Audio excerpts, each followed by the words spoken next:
Il y a quelques jours, je suis tombé par hasard sur une vidéo du style documentaire qui racontait l'histoire d'une famille russe qui avait adopté un bébé ours quand il était tout petit, tout petit. En fait, c'était un grizzly.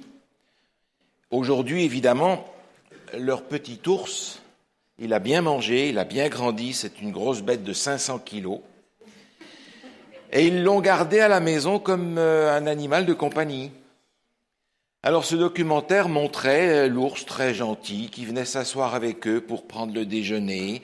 On lui mettait des assiettes devant lui, des bols, et il mangeait plus ou moins proprement, mais il était avec ses maîtres pour manger à table. Il était assis bien tranquillement, il avait appris à demander, il avait appris à dire merci. C'était un bon nounours, on avait envie de lui faire un gros hug, hein. Je me suis dit, mais ça, c'est une brave bête, c'est extraordinaire, c'est un gros ours en peluche. Il était très gentil, il mettait sa patte autour de ses maîtres, il était vraiment affectueux. Je me suis dit, mais c'est comme ça que ça va être dans le royaume des cieux. On va pouvoir être avec les animaux, et les animaux vont nous comprendre, et on les comprendra. Et puis, il s'est produit que la déformation professionnelle a commencé à jouer son rôle. Et j'ai pensé aux animaux des prophéties dans le livre de Daniel et de l'Apocalypse, où il est question aussi d'animaux de ce genre-là, mais un petit peu différents. Vous savez, les prophètes, lorsqu'ils ont une vision, ils font clairement la différence entre une vision et un rêve, comme tout le monde peut en avoir. Parce que lorsqu'ils ont une vision, ils ont véritablement l'impression d'être dans la situation, d'être là, de vivre là. Vous savez, quand on rêve, parfois on sait plus ou moins qu'on rêve.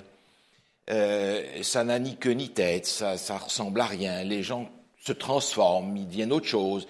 Mais dans une vision, le prophète se sent dans la situation et il voit vraiment les choses comme si il les vivait. Il voit vraiment un lion sortir de la mer et venir contre lui. Il voit vraiment un ours arriver et venir sur la plage. Il voit vraiment un léopard qui commence à courir, à voler et venir vers lui. J'avoue que je préfère que ce soit les prophètes qui aient ces visions-là que moi, parce qu'ils se sentaient vraiment dans la situation. Et je peux comprendre par conséquent que lorsqu'on lit les prophéties, Daniel dit par exemple qu'il est devenu blême. Il dit qu'il était comme malade, qu'il était extrêmement troublé. Daniel sortait de ses visions vraiment bouleversé. Il a eu peur de voir ce qu'il avait vu, bien qu'il savait que c'était une vision. L'ange lui parle. Les anges ne nous parlent pas dans nos rêves en général. Il savait donc qu'il était en vision, et c'est précisément pour ça qu'il était inquiet, parce qu'il se dit, il y a dans ce cinéma que j'ai vu, un message clair de Dieu pour nous. Et il se demandait quel est donc ce message. Et on retrouve ces animaux-là, ces animaux symboliques un peu partout dans les prophéties bibliques. Je pense par exemple à ce texte dans l'Apocalypse au chapitre 13, où on retrouve cette fois-ci une bête qui est vraiment composée de plusieurs morceaux. Apocalypse chapitre 13, on va lire les premiers versets. Apocalypse chapitre 13 dit ceci. « Puis je vis monter de la mer une bête qui avait 10 cornes et 7 têtes, et sur ses cornes 10 diadèmes, et sur ses têtes des noms de blasphème. La bête que je vis était semblable à un léopard, ses pieds étaient comme ceux d'un ours, sa gueule comme la gueule d'un lion. Le dragon lui donna sa puissance, son trône et une grande autorité. » On a là un animal qui est un peu particulier. On retrouve des caractéristiques d'une vision que Daniel a eue au chapitre 7, qu'il raconte au chapitre 7 de son livre. Dans Daniel, c'était plusieurs animaux différents. Ici, c'en est un qui a les caractéristiques de tous ces animaux-là. Et on se rend compte que cet animal-là, en réalité, représente un pouvoir, comme les animaux le représentent dans les Écritures, qui est opposé à Dieu. Il nous est dit qu'il y avait sur sa tête des noms de blasphème. C'est donc un animal qui blasphème Dieu, qui se prend pour Dieu. Et le texte continue au verset 2 en disant « Le dragon lui donna sa puissance, son trône, son autorité. » Et le dragon, on sait qui c'est, le dragon, le serpent ancien, le diable, Satan lui-même. On a donc dans cet animal une sale bête. Une bête méchante, une bête qui va reproduire des caractéristiques qu'on a vues déjà précédemment dans les prophéties. Mais j'aimerais savoir comment elle s'appelle, parce que c'est un léopard, moitié ours, moitié lion. Est-ce qu'il a un nom, cet animal ? Alors, il faut aller au chapitre 17 de l'Apocalypse pour trouver son nom. Chapitre 17 de l'Apocalypse. Au verset 3, il est écrit ceci. Il me transporta en esprit dans un désert, et je vis une femme assise sur une bête écarlate, pleine de noms de blasphème, ayant 7 têtes et 10 cornes. Cette femme était vêtue de pourpre et d'écarlate et parée d'or et de pierres précieuses et de perles. Elle tenait dans sa main une coupe d'or remplie d'abominations et d'impuretés de sa prostitution. Sur son front était écrit un nom, un mystère. Babylone la grande, la mère des prostituées et des abominations de la terre. Je vis cette femme ivre du sang des saints et du sang des témoins de Jésus, et en la voyant, je fus saisi d'un grand étonnement. On retrouve ici ce symbole, mais il est un peu plus détaillé. Tout à l'heure, on a vu un animal composé de plusieurs morceaux, et on s'est rendu compte que cet animal, ce pouvoir, était à la fois politique et religieux. Il s'élevait contre Dieu. Ici, le symbole est un petit peu développé. Il y a l'animal, et puis il y a sur cet animal chevauché une femme qui représente le peuple de Dieu, en principe, mais cette fois-ci, son nom est donné, Babylone la grande, une prostituée dans le sens spirituel, c'est-à-dire une église qui a abandonné l'enseignement de Dieu, qui a abandonné l'alliance avec Dieu et qui a adopté d'autres enseignements. Elle est appelée Babylone la grande. Alors, pour savoir ce qu'est Babylone la grande, il va falloir que je me reporte au livre de Daniel, parce que tout le livre de Daniel sert à faire la carte d'identité, si vous voulez, de Babylone, en particulier les chapitres historiques.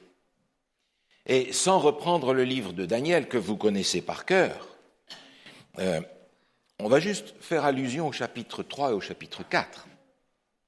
Chapitre 3, vous vous souvenez, Nebuchadnezzar a construit une grande statue et il va demander qu'on adore cette statue-là. Une statue qui a des dimensions prophétiques d'ailleurs, mais cette statue-là, que ce soit une statue de lui ou la statue d'un de ses dieux, est probablement montée sur un piédestal au sommet duquel M. Nebuchadnezzar s'assied et tout le monde est supposé venir s'incliner là. Il a fait venir tous les gouverneurs et tous les officiers de toutes les provinces pour que tout le monde vienne devant M. Nebuchadnezzar s'incliner pour reconnaître son autorité. Et vous vous souvenez que ce monsieur Nebuchadnezzar veut faire adorer sa statue, mais il est roi. Il n'y a pas pour lui de séparation entre le civil et le religieux. Je décide en tant que roi que vous allez adorer ma statue. Et moi aussi, pour affermir mon autorité. Et puis, il se fait adorer aussi. Que ce soit lui ou ses dieux, c'est une adoration qui n'est pas l'adoration de Dieu. C'est son Dieu. C'est devant lui que tout le monde va se mettre à genoux. Se fait adorer. Et si vous ne le faites pas, alors gare à vous. Ce n'est pas une amende que vous allez avoir. Vous allez droit dans la fournaise pour brûler. C'est fini avec vous. Par conséquent, il y a une persécution à la clé pour ceux qui n'obéissent pas. Et finalement, au chapitre 4, on a la quatrième caractéristique importante de cette Babylone qui se manifeste d'une façon claire au moment où Nebuchadnezzar, qui a été averti, depuis son balcon, regarde Babylone et dit « N'est-ce pas ici Babylone que j'ai créée pour ma gloire, pour ma magnificence ?» Et à ce moment-là, boum, le voilà par terre à quatre pattes qui est en train de manger de l'herbe. Il devient fou. Nebuchadnezzar ici devient une espèce de prototype de ce qu'est Babylone avec ses caractéristiques. Pas de séparation entre le religieux et le civil, l'adoration de soi, la persécution si on n'obéit pas, et la gloire pour mes œuvres, le salut par mes œuvres. Mes œuvres sont extraordinaires. Maintenant, je me reporte encore à ce texte que l'on a dans Apocalypse au chapitre 13, et je suis étonné de voir qu'effectivement, cette bête qui est composée de différents morceaux d'autres bêtes que l'on a dans le livre de Daniel, cette bête dont on nous a donné le nom au chapitre 17, s'appelle Babylone, cette bête a les mêmes caractéristiques que Babylone. Regardez par exemple au verset 4, Apocalypse chapitre 13, verset 4. « Et ils adorèrent le dragon, parce qu'il avait donné l'autorité à la bête. Ils adorèrent la bête en disant, « Qui est semblable à la bête et qui peut combattre contre elle ?» Vous avez remarqué qu'en adorant la bête, ils adorent le diable en même temps. Qui est-ce que nous adorons après tout ? Peut-être qu'il y a derrière notre adoration plus que ce qu'on peut imaginer. Chapitre 4, il y a une adoration qui est exigée ici. Et encore une fois, dans le même pas dans le chapitre 4, dans le verset 4, dans ce même verset, il nous est dit « Qui est semblable à la bête et qui peut combattre contre elle ?» Elle est extraordinaire, cette bête. Elle a fait des choses extrêmement puissantes. Personne ne peut lui résister. Ce sont ces grandes œuvres qui font sa grandeur aux yeux des hommes. Puis au verset 6, il est dit « Et elle ouvrit sa bouche pour proférer des blasphèmes contre Dieu, pour blasphémer son nom, son tabernacle et ceux qui habitent dans le ciel. » Blasphème, c'est se prendre pour Dieu. Vous vous souvenez, Jésus avait essayé de faire comprendre aux gens de son temps qu'il était de nature divine. Et les gens de son temps ont bien compris ce qu'il voulait faire comprendre parce qu'ils ont voulu le lapider à cause d'un blasphème. Et finalement, au verset 7, il est dit, toujours dans Apocalypse 13, verset 7, « Il lui fut donné de faire la guerre aux saints et de les vaincre. Il lui fut donné autorité sur toute tribu, tout peuple, toute langue et toute nation. » Persécution. Persécution envers, nous dit le texte, les saints. On retrouve dans ce passage du chapitre 13 les mêmes caractéristiques que l'on a dans le livre de Daniel par rapport à Babylone.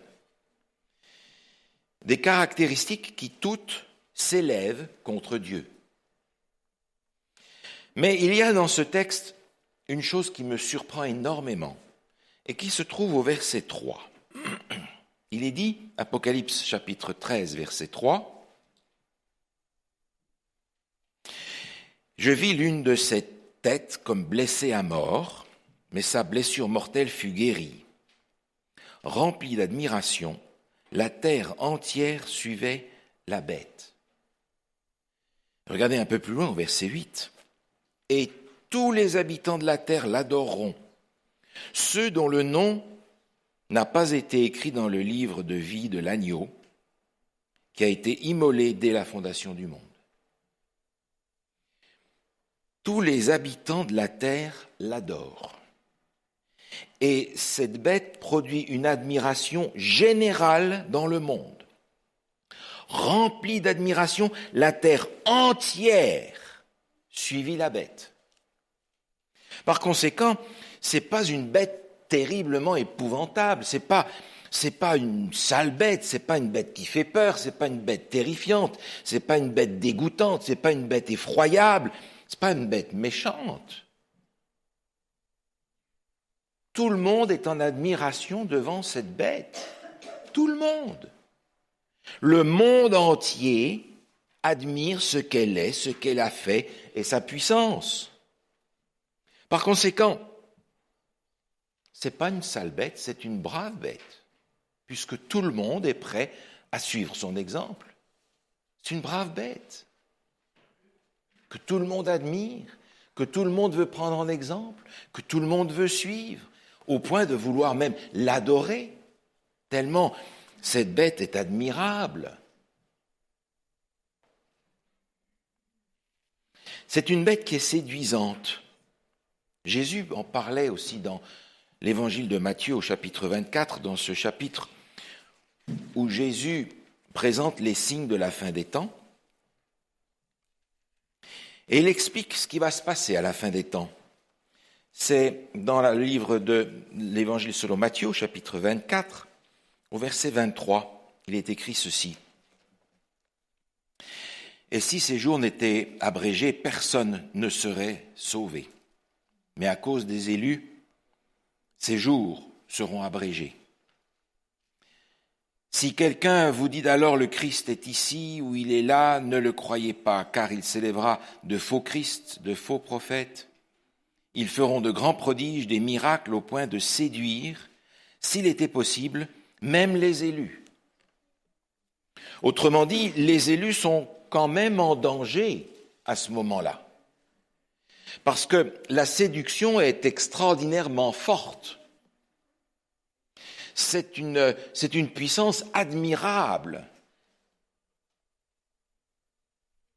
Je repense à ce texte qui est rapporté dans l'évangile de Luc au chapitre 4, où l'on voit Jésus qui est au désert et qui est tenté au désert.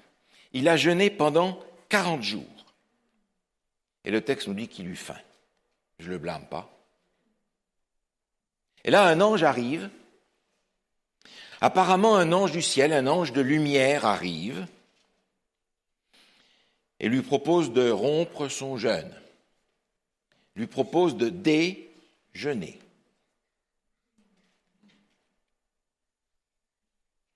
Et cette bête, cet ange n'est pas venu avec ses cornes, sa queue rouge et sa fourche. Il est venu comme un ange du ciel pour annoncer à Jésus, finalement ton jeûne est terminé. Mais il n'a besoin que de dire un mot pour qu'on sache qui il est. Tout ange de lumière qu'il peut être, en apparence.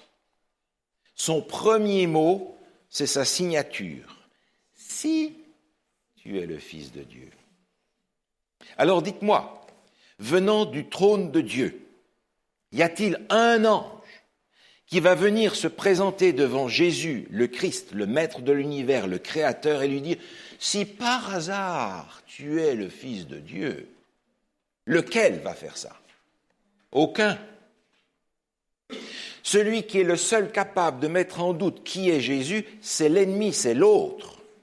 Et il n'a besoin pour ça que de dire un mot. Si.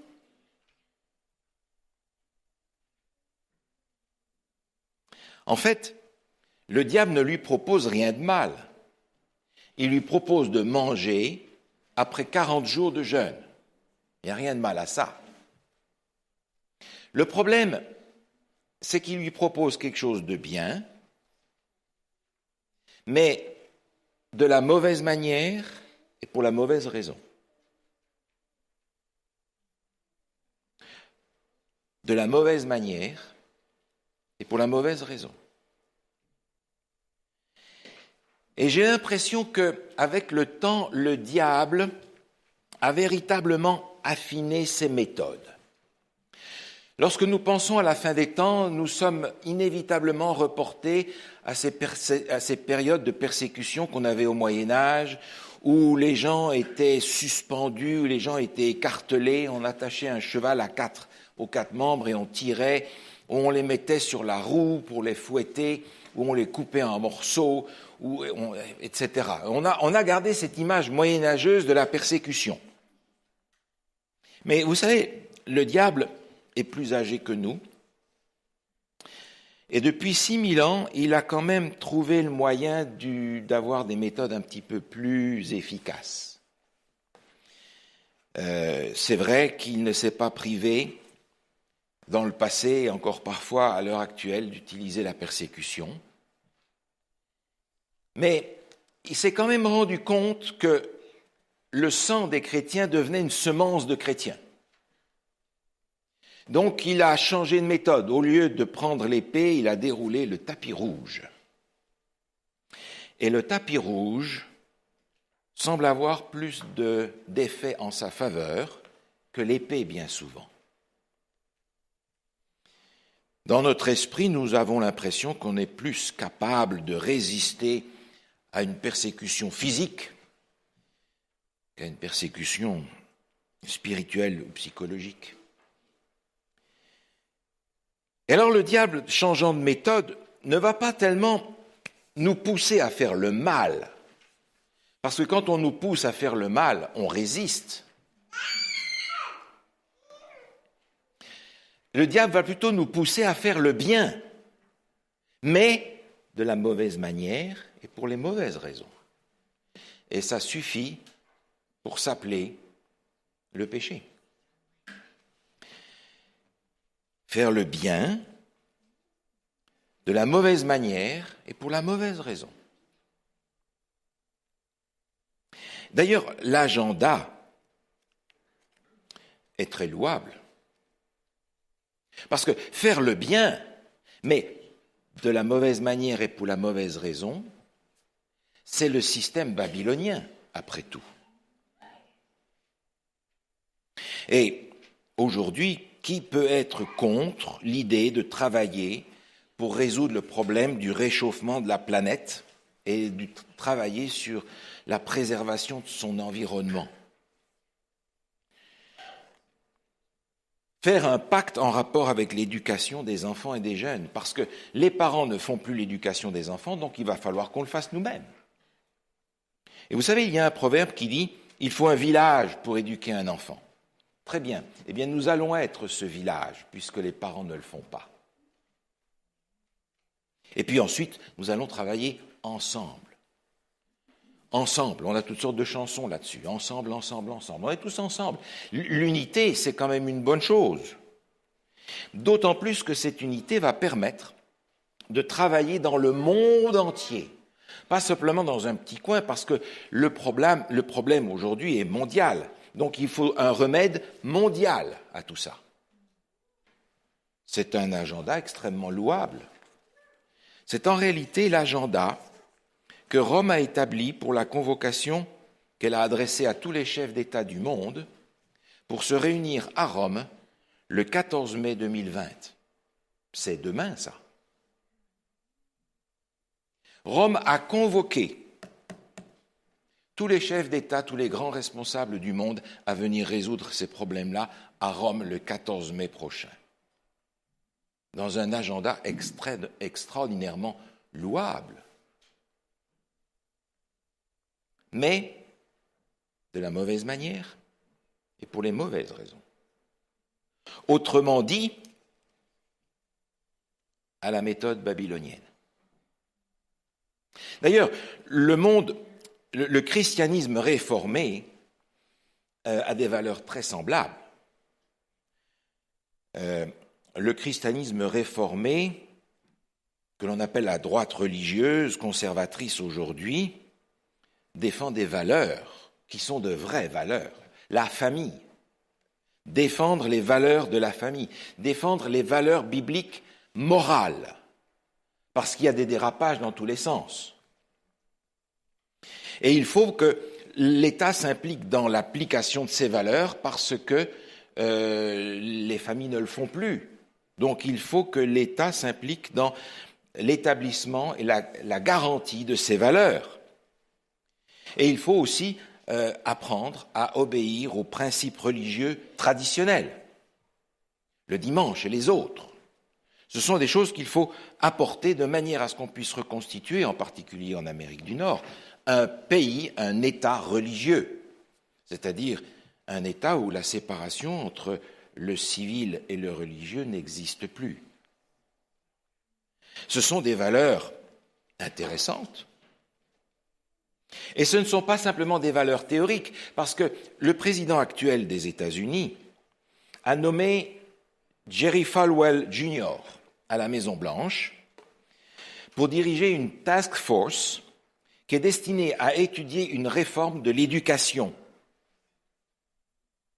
Jerry Falwell s'était fait connaître dans les années 1970 pour être un des leaders de ce qu'on appelait à l'époque la majorité morale, et qui a évolué dans ce qu'on appelle la droite religieuse.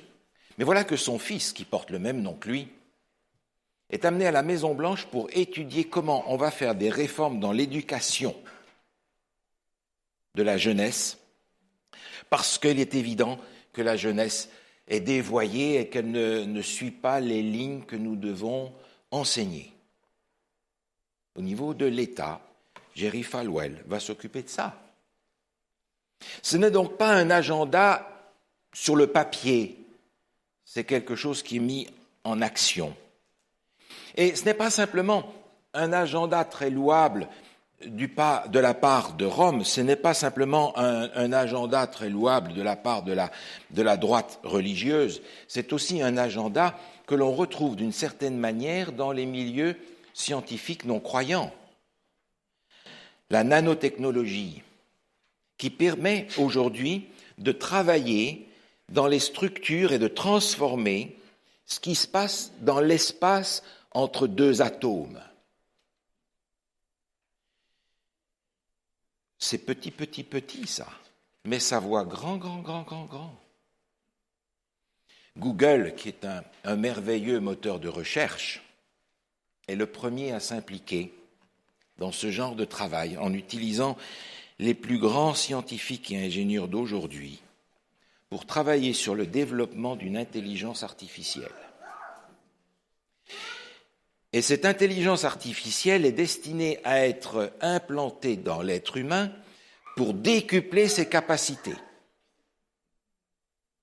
On fait déjà des essais d'ailleurs dans le domaine physique avec ça auprès des soldats, pour avoir des super soldats, donc une super armée.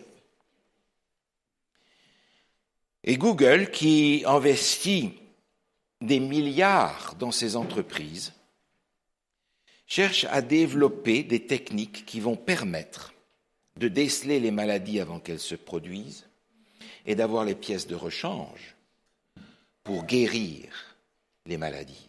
Autrement dit, un des objectifs de Google et de ces scientifiques, c'est la mort de la mort. Parce que grâce à ça, on va pouvoir augmenter la longévité jusqu'à finalement permettre à l'homme de ne pas mourir. Et ce sont des gens très sérieux qui emploient des milliards pour faire des recherches très pointues pour arriver à leur objectif. Il y a juste une chose, c'est que dans tout ça, Dieu n'apparaît pas. Dieu, pourquoi faire ? On n'a pas besoin de lui, on est capable de se débrouiller tout seul, non ?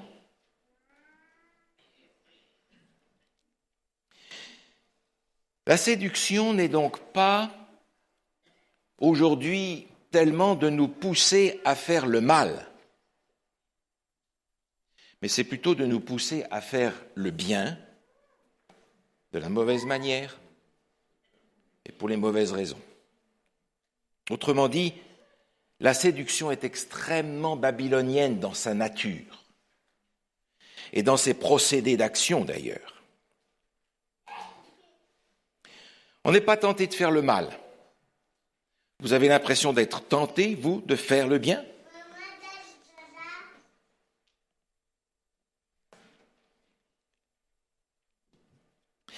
D'ailleurs, le monde aujourd'hui nous pousse à faire le bien. Et on nous dit, vous devez vous impliquer, vous devez vous engager, vous devez vous investir dans de bonnes causes. Vous devez vous associer aux gens de bien pour faire avancer le progrès, les solutions. Faites partie de la solution, ne faites pas partie du problème.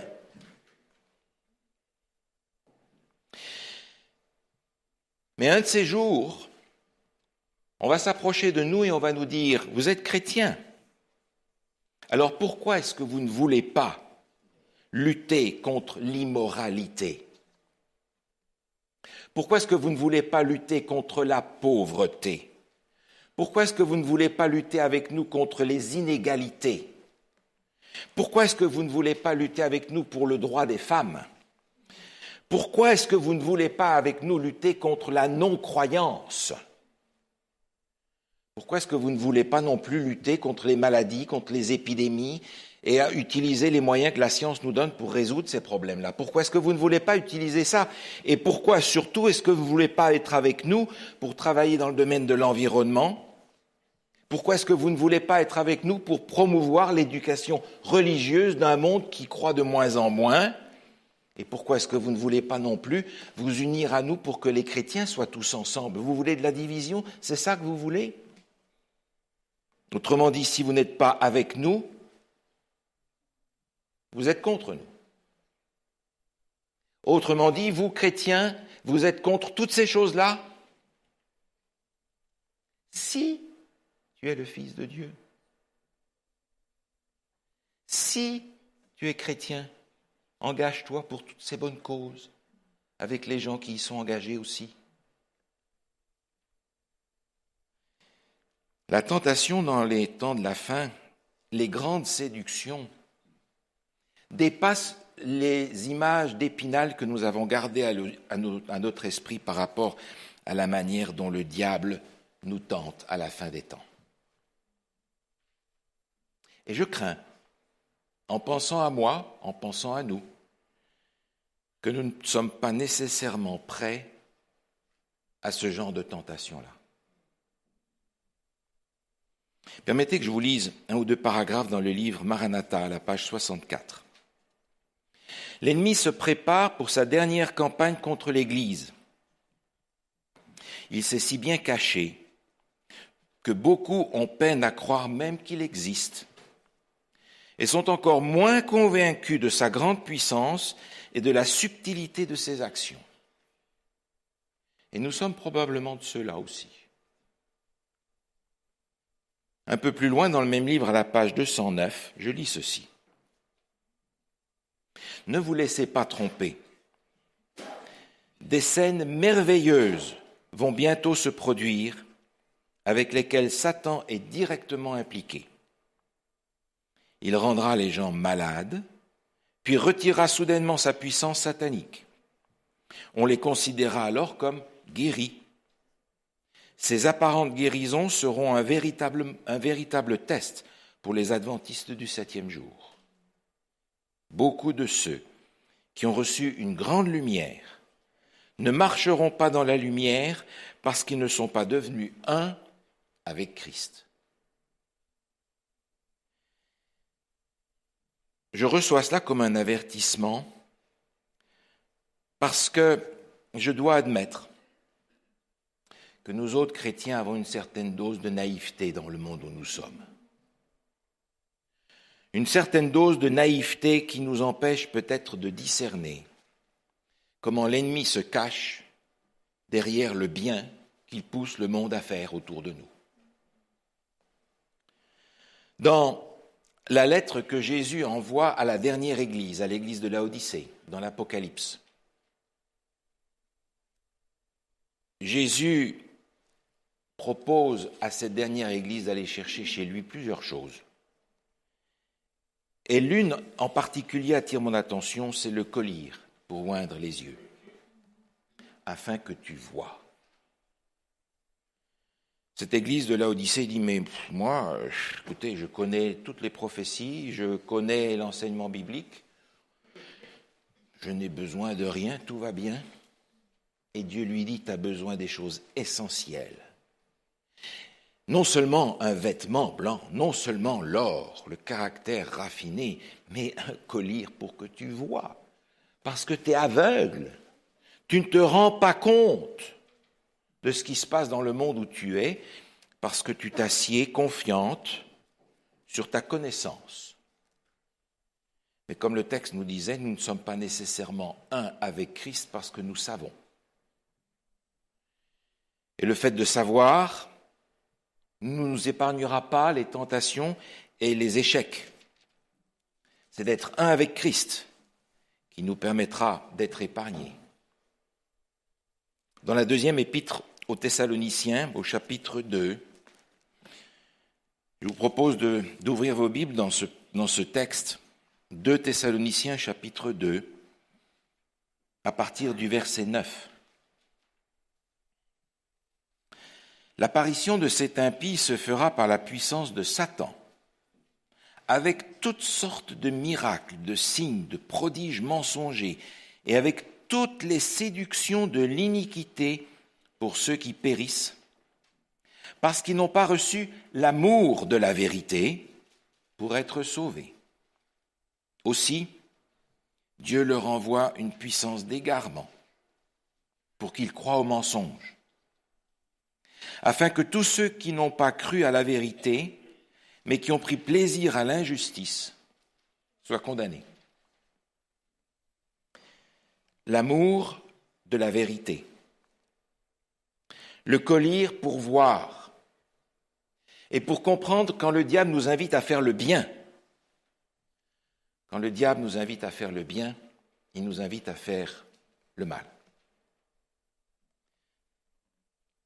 Alors aujourd'hui, en regardant le monde dans lequel nous sommes, où nous avons tendance à regarder d'abord les signes des temps dans les catastrophes les plus impressionnantes qui peuvent exister, les cataclysmes physiques, géographiques, ou bien les problèmes de santé qui se répandent à travers le monde comme des épidémies, il y a d'autres signes que peut-être nous n'avons pas appris à voir, et qui sont des signes des temps tout aussi sûrs et tout aussi séduisants que les séductions que Satan peut mettre sur notre chemin.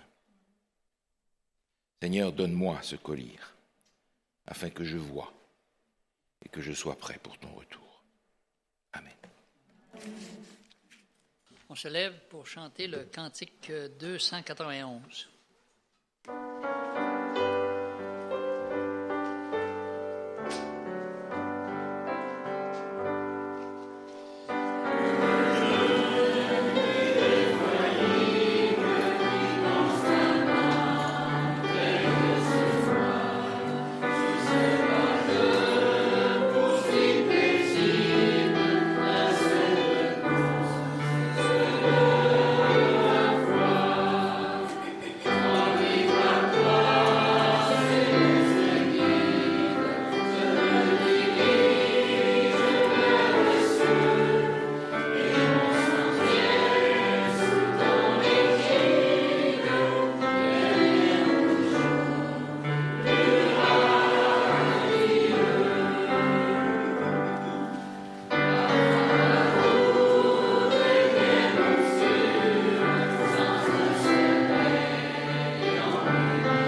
Notre Dieu, notre Père, ce matin nous reconnaissons que nous avons voulu faire le bien pour les mauvaises raisons, de la mauvaise manière, à la manière de Babylone, qui est peut-être encore quelque part cachée dans notre cœur. Permets-nous, Seigneur, de sortir de Babylone et fais sortir Babylone de nous. Accorde-nous la grâce de faire le bien pour les bonnes raisons, de la bonne manière, parce que tu as ouvert nos yeux par ton esprit pour l'accomplir, selon ta promesse, avec la force que tu nous donnes. Ouvre nos yeux, Seigneur, ouvre notre cœur à ton influence, et pardonne-nous toutes les fois où nous sommes tombés en faisant le bien mal et le mal bien. Au nom de Jésus. Amen.